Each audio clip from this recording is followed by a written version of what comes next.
മാന്യപ്രേക്ഷകർക്ക് നമസ്കാരം. RSSന്റെ പ്രോഗ്രാമിലേക്ക് 3 VC-മാര് പങ്കെടുത്തപ്പോയേക്ക് ഇവിടെ യജ്ജാതി ബഹള നടക്കുന്നത്. കേരളത്തിന്റെ ചരിത്രത്തിൽ ഇന്നേ വരെ നടക്കാത്ത രീതിയിലാ മുസ്ലിം ലീഗും UDF-ഉം ഇവിടെ പ്രശ്നം ഉണ്ടാക്കിക്കൊണ്ടിരിക്കുന്നത്. ഏതായാലും ഇവർ ഈ പ്രശ്നം ഉണ്ടാക്കുന്നതൊക്കെ തന്നെ നല്ലതാ. കാരണം ബോധമുള്ള മലയാളികൾക്ക് തിരിച്ചറിയാൻ സാധിക്കൂ എന്താണ് മുസ്ലിം ലീഗിന്റെ വർഗീയത. അത് വ്യക്തമാക്കിക്കൊണ്ട് വക്താവ് ഇപ്പൊ രംഗത്തെത്തിയിട്ടുണ്ട്. കഴിഞ്ഞ രാത്രി ന്യൂസ് 18 ചാനലിൽ നടന്നിട്ടുള്ള ഒരു ചർച്ചയുടെ ഒരു ചെറിയൊരു ഭാഗം ഞാൻ ഇവിടെ കൊടുക്കാം. മുജാഹിദിന്റെ പ്രോഗ്രാമില്, സമസ്തയുടെ പ്രോഗ്രാമിലൊന്നും ആര് പങ്കെടുത്താലും പ്രശ്നമില്ല. പിന്നെ എന്താണ് ഈ മുസ്ലിം ലീഗ് വക്താവിന്റെ പ്രശ്നം എന്നത് നിങ്ങൾ കേട്ടുവെക്കൂ. അല്ല, ഈ മുജാഹിദ് സംഘടനകളോ കാന്തപുരം വിഭാഗമോ ഏതെങ്കിലും തരത്തിൽ സമൂഹത്തിൽ ഭിന്നിപ്പ് ഉണ്ടാക്കാനോ മതപരമായ വേർതിരിവുണ്ടാക്കാനോ അല്ലെങ്കിൽ രാഷ്ട്രത്തെ സ്വാതന്ത്ര്യ സമരത്തെ ഉറ്റുകൊടുക്കാനോ ബ്രിട്ടീഷുകാർക്ക് ഷൂ നക്കി കൊടുക്കാനോ ഇവരാരും തയ്യാറായിട്ടില്ല. എന്നാൽ RSSന്റെ പാരമ്പര്യം അതാണോ? ഇവർ ഈ രാഷ്ട്ര നിർമ്മിതിക്ക് എന്ത് സംഭാവനയാണ് ചെയ്തിട്ടുള്ളത്? ഇപ്പോഴും നിങ്ങൾ നോക്ക്, രാജ്യത്തെ വിവിധ സംസ്ഥാനങ്ങളിൽ നിരപരാധികളായ മനുഷ്യരെ കൊല്ലാൻ ഈ ഭരണഘടനാപരമായ സ്ഥാപനങ്ങളെ മുഴുവൻ സംഘിവൽക്കരിക്കാൻ ശ്രമിച്ചുകൊണ്ടിരിക്കുന്ന ഒരു സാഹചര്യത്തിൽ അതിന് ചൂട്ടുപിടിച്ചുകൊണ്ട് അതിന് ഇരുന്ന് കൈയടിച്ച് കൊടുക്കുന്ന നിലപാടല്ല ഈ 3 VC-മാർ ചെയ്തിട്ടുള്ളത്.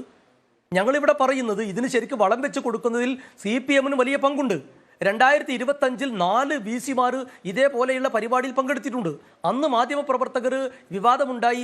ശ്രീമതി ബിന്ദുവിനോട്, അന്നത്തെ മന്ത്രി ശ്രീമതി ബിന്ദുവിനോട് ചോദിച്ചപ്പോൾ അവർ പറഞ്ഞത് അത് വ്യക്തിപരമായ സ്വാതന്ത്ര്യം എന്ന് പറഞ്ഞതാണ്. പിന്നീട് അത് വലിയ വിവാദമായി.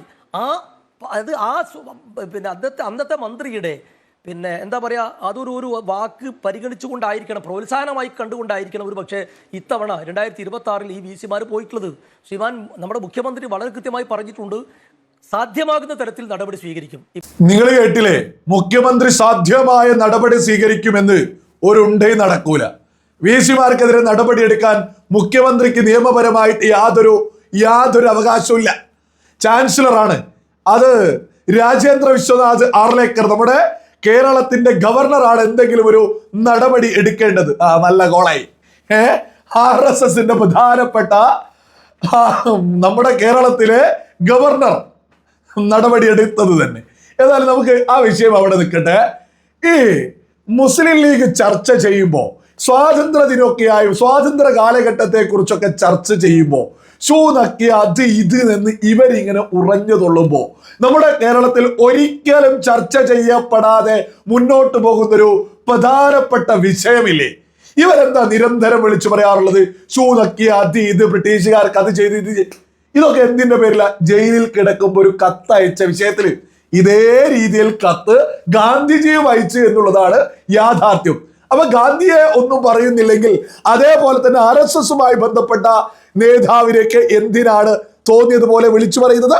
ഇത് ലളിതമായിട്ട് ഓരോ ആളുകളും ചോദിക്കേണ്ടതാണ്. മറ്റൊന്ന്, യഥാർത്ഥത്തിൽ സ്വാതന്ത്ര്യകാലത്ത് വിഭജിക്കുകയും ഈ വിഭജനത്തിന്റെ രാഷ്ട്രീയമൊക്കെ ഉയർത്തിപ്പിടിച്ചതൊക്കെ മുസ്ലിം ലീഗ് അല്ലേ? നമ്മുടെ സ്വാതന്ത്ര്യ സമര കാലഘട്ടത്തിൽ ഒരു ചുക്കും ചുണ്ണാമ്പും ചെയ്യാത്തത് മുസ്ലിം ലീഗ് അല്ലേ? മതത്തിന്റെ പേരിൽ നമ്മുടെ രാജ്യത്തെ വലിച്ചു കയറി ഭിന്നിപ്പിച്ച് മറ്റൊരു മുസ്ലിം രാഷ്ട്രം ഉണ്ടാക്കിയത് ഈ മുസ്ലിം ലീഗ് അല്ലേ? ഇതെന്ത് മലയാളികൾ തിരിച്ചറിയണോ? സ്വാതന്ത്ര്യ സമര കാലഘട്ടത്തിൽ മതത്തിന്റെ പേരിൽ അന്ന് മുസ്ലിം ലീഗ് എന്നൊരു പാർട്ടി ഉണ്ടാക്കി. ആ പാർട്ടി സ്വാതന്ത്ര്യ സമര കാലഘട്ടത്തില് ആ പാർട്ടി വലിയ രീതിയിൽ നമ്മുടെ രാജ്യത്തെ മതത്തിന്റെ പേരിൽ കീറി മുറിച്ച് മറ്റൊരു ഭീകര പാകിസ്ഥാൻ എന്ന രാജ്യം ഉണ്ടാക്കി. ഇതൊക്കെ വളരെ വലിയ യാഥാർത്ഥ്യമല്ലേ? ഈ മുസ്ലിം ലീഗിന്റെ ആളുകളൊക്കെ ഈ പറയുന്ന RSS-നെതിരെ പറയുന്നതിന് എന്തെങ്കിലും ഒരു അടിസ്ഥാനമോ തെളിവോ എന്തെങ്കിലും ഉണ്ടോ? ഇല്ല.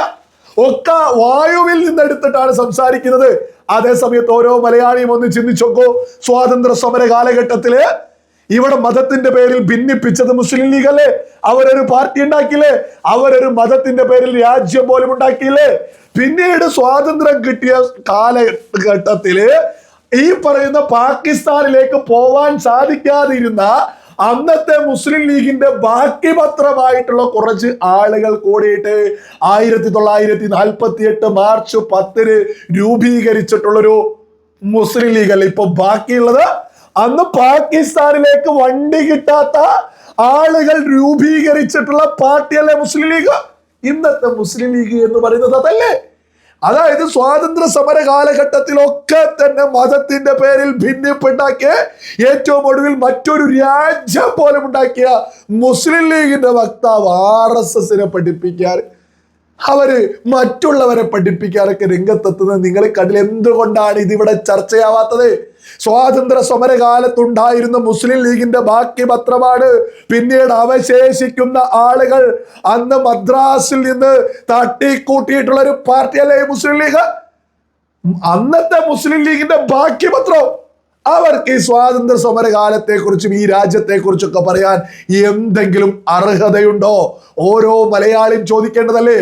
മറ്റൊരു പ്രധാനപ്പെട്ട വിഷയം ഈ വക്താവ് തന്നെ പറയുന്നത് നിങ്ങൾ കേട്ടില്ലേ? 2025 കമ്മ്യൂണിസ്റ്റ് സർക്കാർ, പിണറായി സർക്കാർ നമ്മുടെ കേരളം ഭരിക്കുന്ന സമയത്ത് RSSന്റെ പ്രോഗ്രാമില് 4 വിസിമാർ പങ്കെടുത്തിരുന്നു. അന്ന് വിദ്യാഭ്യാസ മന്ത്രിയോട് ചോദിച്ച സമയത്ത് അത് വ്യക്തി സ്വാതന്ത്ര്യം എന്ന് പറഞ്ഞു. അതേപോലെ പറയേണ്ട ആവശ്യമല്ലേ ഇന്നും ഉള്ളൂ? ഈ 2026 4 വെറും 3 വിസിമാര് പങ്കെടുത്തപ്പോഴേക്ക് ഇവിടെ മുസ്ലിം ലീഗ് ജാതി ഉറഞ്ഞുതുള്ളല ഇവിടെ നടത്തുന്നത്. അവർക്ക് സമസ്ത പ്രോഗ്രാമിൽ പോയാൽ പ്രശ്നമില്ല, മുജാഹിദ് പ്രോഗ്രാമിൽ പോയാൽ പ്രശ്നമില്ല, EK സംസ്ഥയുടെ പ്രോഗ്രാമിൽ പോയാൽ പ്രശ്നമില്ല. അവർക്ക് പ്രശ്നമുള്ളത് ആകെ RSSന്റെ പ്രോഗ്രാമിൽ വിസിമാർ പോയാൽ മാത്രമേ അവർക്ക് പ്രശ്നമുള്ളൂ. അതല്ലേ പച്ചവർഗീയവാദം? അതല്ലേ ഈ മതത്തിന്റെ പേരിൽ നമ്മൾ മലയാളികളെ ഭിന്നിപ്പിക്കുക എന്ന് പറയേണ്ടത്? നിങ്ങൾ ലളിതമായിട്ട് ചിന്തിച്ചു നോക്കൂ. AP സംസ്ഥയുടെ പ്രോഗ്രാമിൽ ആർക്കും ഒരു പ്രശ്നമില്ല. EK സംസ്ഥയുടെ പ്രോഗ്രാമിൽ ഏത് വിസിമാർക്കും ഒരു പ്രശ്നമില്ല. മുജാഹിദ് പ്രോഗ്രാമിൽ ഏത് വിസിമാർക്കും ഒരു പ്രശ്നമില്ല. അതേസമയത്ത് RSSന്റെ പ്രോഗ്രാമിൽ പോയാൽ വലിയ പ്രശ്നമാണോ എന്ന് മുസ്ലിം ലീഗിന്റെ വക്താവ് പറയുന്നുണ്ടെങ്കിൽ അതാണ് മുസ്ലിം ലീഗിന്റെ പച്ചവർഗീയവാദം. അതാണ് മുസ്ലിം ലീഗ് നമ്മൾ മലയാളികളെ മതത്തിന്റെ പേരിൽ ഭിന്നിപ്പിക്കുന്നു എന്ന് നമ്മൾ ബോധമുള്ള ആളുകൾ തിരിച്ചറിയേണ്ടത്. ഇപ്പൊ UDFന്റെ മുഖ്യമന്ത്രി എന്തോ നടപടി എടുക്കുമെന്നും പറഞ്ഞ മുസ്ലിം ലീഗ് ഇരിക്കുന്നത്. ഈ വക്താവ് വന്നിട്ട് വെറുതെ എന്തെങ്കിലും വിളിച്ചു പറയാണോ? മുസ്ലിം ലീഗ് കൃത്യമായിട്ട് VD സതീശന് നിർദ്ദേശം കൊടുത്തിട്ടുണ്ട് ഇതിനെതിരെ നടപടി എടുക്കണമെന്ന്. യഥാർത്ഥത്തിൽ VD സതീശൻ ഇതുമായി ബന്ധപ്പെട്ട് എന്തെങ്കിലും പ്രശ്നമുണ്ടോ?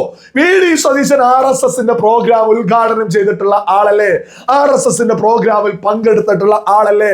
അങ്ങനെ RSSനോട് എന്തെങ്കിലും പ്രശ്നമുണ്ടായിരുന്നെങ്കിൽ അദ്ദേഹം MLA ആയ സമയത്ത് അവിടെ പോയിട്ട് പ്രോഗ്രാമിൽ പങ്കെടുക്കുമായിരുന്നോ? ഇപ്പോഴത്തെ കാരണം എന്താ? മുസ്ലിം ലീഗ് തീരുമാനിക്കുന്നത് പോലെയാണ് UDF മുന്നോട്ട് പോകുന്നത്. ജമാഅത്തെ ഇസ്ലാമി തീരുമാനിക്കുന്നത് പോലെയാണ് UDF മുന്നോട്ട് പോകുന്നത്. ഈ ജമാഅത്തെ ഇസ്ലാമിക്ക് മുസ്ലിം ലീഗിലും താല്പര്യമില്ല RSSന്റെ പ്രോഗ്രാമിൽ വിസിമാര് പങ്കെടുക്കുന്നത്.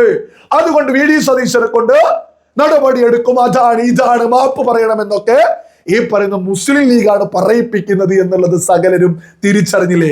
നമ്മുടെ നാടിനെ മതത്തിന്റെ പേരിൽ വർഗീയപരമായിട്ട് ഭിന്നിപ്പിക്കുന്നത് മുസ്ലിം ലീഗാണ് എന്നുള്ളത് ഇത്തരം വക്താക്കളുടെ പ്രഖ്യാപനങ്ങൾ കേട്ടാൽ ലളിതമാക്കി തന്നെ മനസ്സിലാക്കാവുന്നതേ ഉള്ളൂ.